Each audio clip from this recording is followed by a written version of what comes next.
एक बार की बात है, एक दिन तूफान में फंसकर एक समुद्री जहाज तहस नहस हो गया।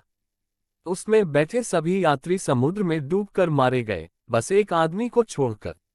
भगवान की कृपा से वह किसी तरह बच गया और बहकर समुद्र के किनारे आ गया।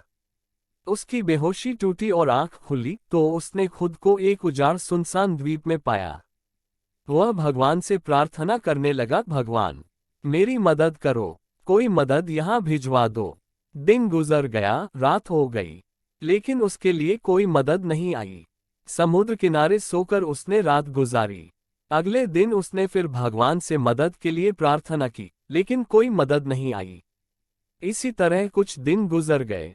उजाड़ द्वीप की जिंदगी को अपनी किस्मत मानकर आदमी ने कुछ लकड़ियां और घास फूस इकट्ठा कर अपने लिए एक झोपड़ी बना ली। टूटे जहाज से बहकर आई चीजों में से उसने अपने जरूरत की चीजें इकट्ठा करके झोपड़ी में रख ली। उसी झोपड़ी में रहकर वह दिन गुजारने लगा। एक दिन वह भोजन की तलाश में गया हुआ था। वापस लौटा तो देखा कि उसकी झोपड़ी में आग लगी हुई है। अपना एकमात्र आसरा उजड़ जाने से वह बहुत दुखी हुआ और आसमान की ओर सिर उठाकर भगवान को कोसने लगा, भगवान मैंने तुझसे मदद भेजने के लिए कहा, पर तूने न सुनी। मन मारकर मैंने जीने के लिए यहाँ एक झोपड़ी बनाई तो तूने वो भी जला दी। मेरा आसरा छीन लिया। तू बड़ा निष्ठुर है। कैसे मैं मानूं कि तू बड़ा दयावान है, और कैसे मैं मानूं कि तू दीनहीन और निर्बलों का सहायक है। किसी तरह वह रात में समुद्र के किनारे सोया। सुबह तेज आवाज से उसकी नींद खुल गई। उसने देखा एक समुद्री जहाज किनारे आ लगा है। वह खुश हो गया कि आखिरकार उसके लिए मदद आ ही गई।